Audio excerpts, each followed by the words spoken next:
Hi, I'm Tom Friedman. I'm an attorney in Nevada, and today I would like to talk to you about what it means when an insurance carrier tells you that your car has been totaled after an accident. If you get into an accident and your car is significantly damaged, you may be told the car is totaled. In the state of Nevada, there's a statute that provides the threshold for what it means when your car is totaled. And it says basically when the cost to repair the car is 65% of the value of the car, then the car is totaled, and it's 65% or more. Now, other states have different rules, so this really only applies to Nevada or any other state that might have the 65% threshold as well. So how do we know if the cost to repair your car after an accident is 65% or more of the car's pre-accident value? Well, first you need to look at the repair estimate for the vehicle. So your car has been smashed, it goes to a shop, or an adjuster comes out, they write up an estimate for repair, and they give you the estimate. So hypothetically, let's say you have a pink Prius, and your pink Prius gets an estimate of $7,000 to repair.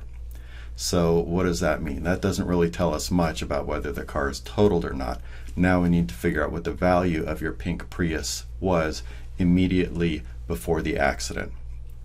So if your Prius was worth $10,000 before the accident and it cost $7,000 to repair it, then the repair is 70% of the value of the car, which is more than 65%, so your car would be considered a total loss.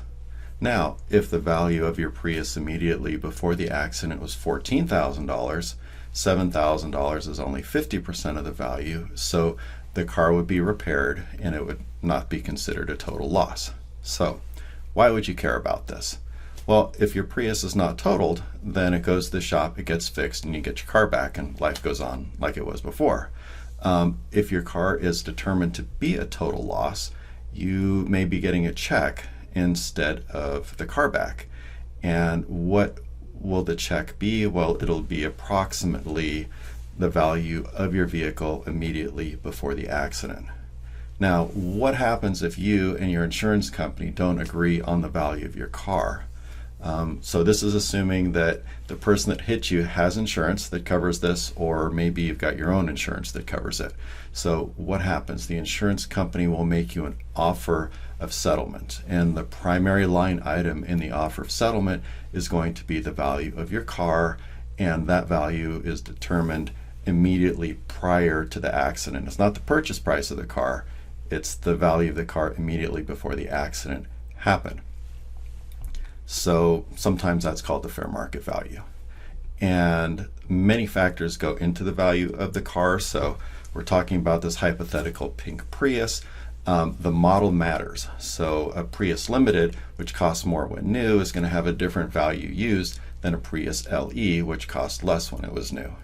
Obviously, the mileage is very important. A car with higher miles will be worth less than a car with lower miles. The condition's important too. If you've got a beat-up Prius, it's going to be worth less than a non-beat-up Prius, again, prior to the accident. Title's important too. There's a lot of cars floating around in the used car market now with rebuilt titles, and a rebuilt title means the car was already totaled, and that title will attach to the car, and the car will be worth less than a car that has a clean title. So anyway, what happens? The claims adjuster goes out. Lots of times they will use a third-party vendor to come up with a value of your car, such as Value Scope. So they'll use that, they'll make you an offer, and you look at the offer. And if you think the offer is too low, well, what can you do? Yelling and screaming won't do anything. Well, it might make you feel better, but it won't change the numbers. You need to go do your homework. And by homework, I mean get online, do a search. Look for similar cars in your area. Look at car dealerships, cars for sale there. Obviously, this would be used car dealerships. Look at the dealer ads. Look at online ads from private parties such as OfferUp, maybe Cars.com. Try to find similar cars with similar model, similar miles, similar condition. And if those numbers look higher than the value provided by the insurance adjuster, go ahead and present those numbers to your insurance adjuster. Give them the links, give them printouts, whatever it is, something to document their file to show that, hey, you know what, your offer was too low based on the local values of my car in this area.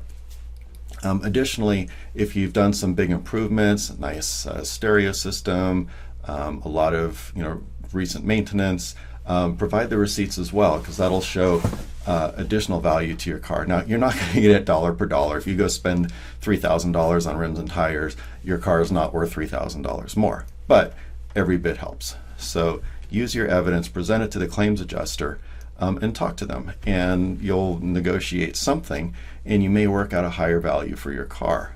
Then take that higher value, compare it to the cost of repair for the car. It's possible that the increased value might exceed the 65% threshold, meaning that now your car is not a total loss anymore because it's valued higher, and the cost to repair it is 65%, well, is less than 65% of the value of the car. So in the end, if it is determined your car is a total loss, then you may receive an offer, and your offer may have a choice. Either one, you sign off your title to the car is gone, and you get a settlement check. Or two, you don't sign off the title, you keep your wrecked car, and you get a check minus the value of the salvage. Well, what the heck is the value of the salvage? Usually there's junk companies out there like Copart, and they'll say, hey, look, we'll offer $1,000, $2,000, whatever number for this vehicle. And so you hypothetically, if your settlement was $10,000, the salvage was worth $2,000. You keep the salvage, meaning you keep your wrecked car, and instead of getting a $10,000 check, you get an $8,000 check, and you keep your wrecked car. Now you can use your wrecked car for lawn ornaments if your HOA allows that, or sometimes people will get them rebuilt, meaning you'll go out, you'll hire somebody to go rebuild your car, it'll go through all the inspections, and then your car is back on the road again. As I mentioned before, if you have a rebuilt title, which is what you would get if you rebuild your car, that vehicle would be worth less in the end than a car that has a clean title. So anyway, that's the story about a totaled car in at least the state of Nevada. If you have any questions, please feel free to reach out to me or drop a comment, and thank you for watching.